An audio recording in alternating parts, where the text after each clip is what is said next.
So when you've got multiple cats that make it really challenging for you to separate. So for example, I'm in my foster office, my office slash foster room, and these two cats, you'll see Charlie in a moment, neither one is comfortable being out of the room and closed out of this room.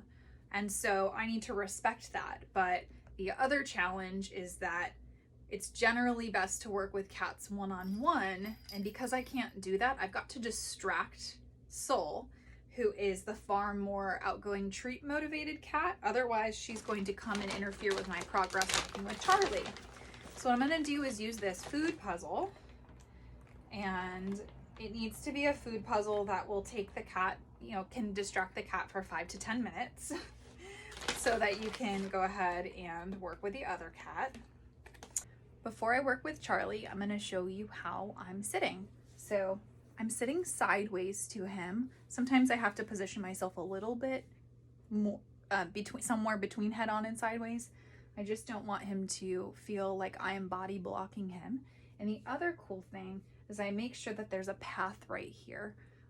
And that way, if he wanted to run and get past me, he could. I'm not right up against his safe place. So he's got some space behind me and in front of me where he could get out and run away if he wanted to. I know that he's pretty comfortable in there, and I'm not worried about, I know him really well, and I'm not worried about him feeling too closed in by me.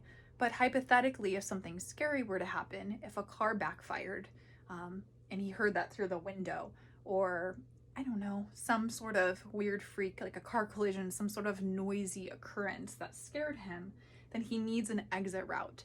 And the last thing I want to do is block him or make him feel like he's blocked. And I don't want to be in the middle of, I don't want to be blocking him in case I get hurt because, he gets scared in that moment and fight or flight happens. So anyways, so that's what I'm going to do. And here we go.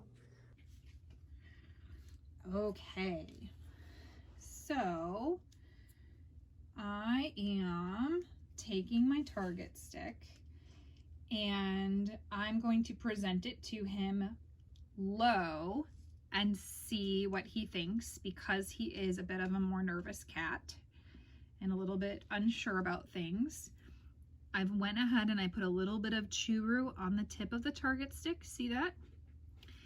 And I'm very slowly going to bring it over to him. Hi, and I'm going to talk to him in a reassuring voice. I'm just resting it there and letting him come to it. I'm not putting it right in his face. You good boy, what do you think about that?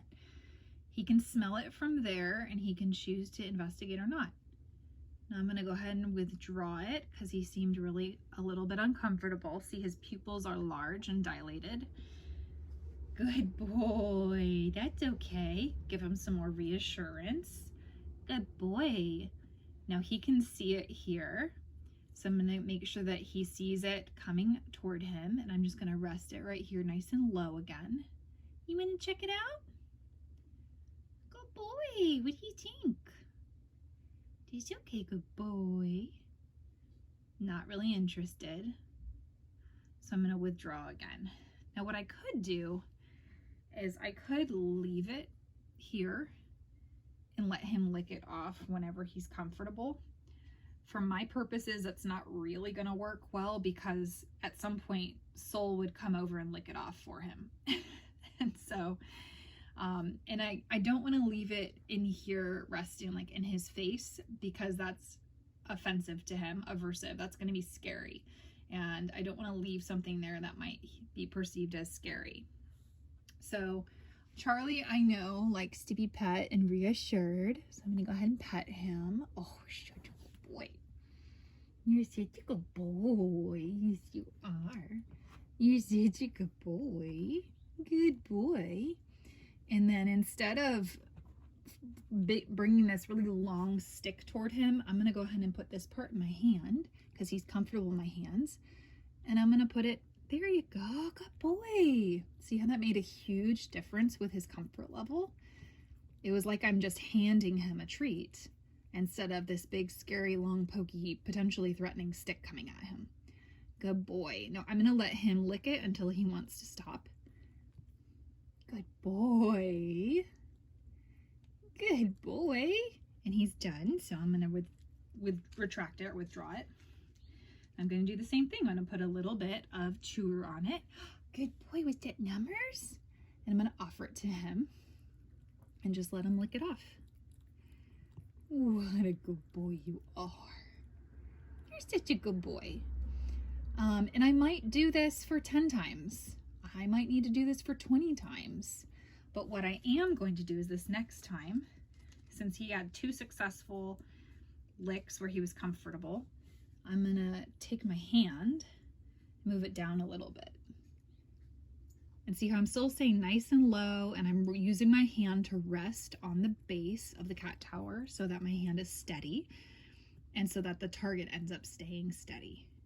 Good boy. And when I withdraw, I'm careful to be slow and methodical so that he doesn't get nervous. I'm gonna move my hand down just a little bit more. So now it's about 5 inches from the target. Good boy. And let him lick that off. You're such a good boy. And I love to tell kitties that they're good boy or good girl or good kitty because it's all about self-confidence, and when you're confident, they're going to be more confident. I'm going to move my hand down even more and offer it again. Good boy. Good job, buddy. Kind of got your tail in there. And then this next time, I'm going to move my hand all the way to the base of the target stick and hold it like I was originally. Good boy.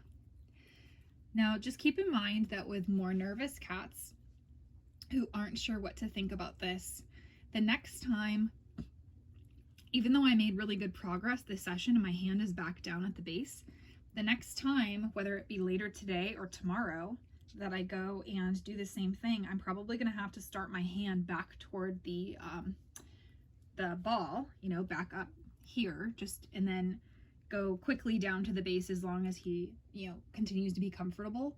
And you might need to do that for the first few times because the cat's still getting used to the presence of it and might be a little bit unsure.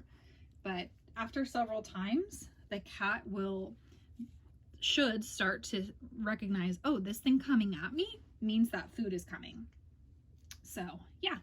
So now what I'm going to do, and again, this is different for every cat, but based on Charlie's relaxed body language, he got way more relaxed once I showed him that this is nothing to be scary and that's coming straight from my hand. I'm going to go ahead and click and then present it to him to lick off.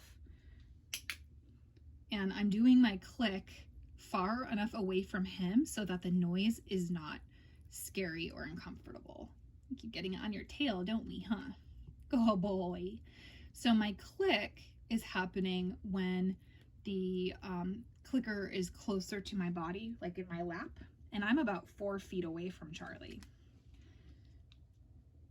All right, so again, I reloaded a little bit of Churu onto the tip, waiting till he's paying attention and, you know, not licking his lips or grooming himself.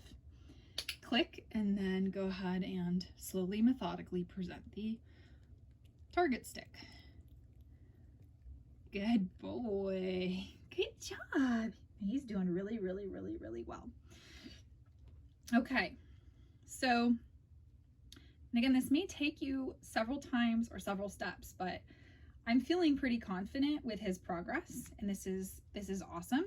So what I'm going to do is I'm going to clean off this. I'm just going to use my pants because I don't have a wipe with me, but normally I'd recommend wiping it off with a paper towel or something. And now what I'm going to do is I'm going to test to see if he will take this straight from the tube. So I'm going to get a little bit, squeeze a little bit out like that. And I'm going to go ahead and offer it from my hand. Good boy. And he says, ooh, that's nummy. Now, if you had a cat that was not comfortable with that, another alternative you can use is take a tongue depressor and put just a little bit on the end of the tongue depressor And then again, put your hand close to the tip so it doesn't seem like a big scary foreign object coming at your cat. And then let your cat lick it off. And then once your cat gets the hang of licking it off the tongue depressor or popsicle stick, then you can hold it and extend it out. But I'm gonna go ahead and just use the Chew-Roo tube because it's easier for me. Hi, do you want another little lick? Hi, oh, good boy. Good boy. So now what I'm gonna do is go back to regular target training, what I would do with a more confident cat. I'm going to go ahead and present the target to him, and I'm not going to, let's see, how am I gonna do this? You have two options. One is here's what I want to avoid, is I want to avoid this being so close to him that when I click it, I don't want it being scary for him. So I can do two options. I can extend it all the way so that the clicker is really close to me and absorb some of the sound, or I can use a separate clicker, or I can use my mouth to make the click. I'm going to go ahead and opt to try extending it all of the way and then using the clicker that's attached to it. But you might have to experiment to see what works best. But when in doubt, use what you think is going to be the least scary option. And I'm going to get my Chew-Roo ready. I'm going to squeeze a little bit out. I'm going to extend it and present it to him nice and low and steady. If he touches his nose to it or gets pretty close, I'm going to click and then immediately offer him a lick of Chew-Roo. So let's see how this goes. Good boy. I'm gauging his response. He seemed comfortable with that. If I had a cat that was not comfortable with that, then I would backtrack and I would probably not use the clicker at first. So here's an option, is you can just go ahead and hold it out. Good boy. What do you think? Nice and low? Good boy. And then you can, without clicking, you can do this. Sometimes the noise is just a little bit much for kitties like this. So again, you can put it down. Good boy. And then the moment that he touches it, you can do that. I'm going to go back to using the click because he seemed okay with it. Good boy. And again, remember to hold it still. He's looking at it and not sure, so I'm going to go ahead and withdraw it and put it out of sight for a moment. And I'll prepare my little Chew-Roo. I'm going to try it again, nice and low. Oops, sorry, bud. Good boy. And another thing you can do is sometimes withdrawing right after the click, it's a little bit startling. So sometimes withdrawing the target stick right after you click can be a little bit jarring to the cat. So what you can do in that case is watch this. And go ahead and leave it nice and low. Hi, good boy. What do you think? You want to keep going? Good boy. He's gonna wait and change position. Good boy. Good boy. You're so good. I'm gonna wait till it gets comfortable. Good boy. Good job. He's tucking his little feet under. Perfect. Good boy. I'm gonna give him a little pet for reassurance. Good boy. Click. And then I'm gonna keep the target stick there, offer him a treat. You want a treat? And then I'm gonna move the target stick out of view as I offer the treat, so it's a bit of a distraction. Good boy. Good boy. Here it comes again. You wanna try it again? Good boy. See how I'm doing that? I'm moving it as I offer the treat.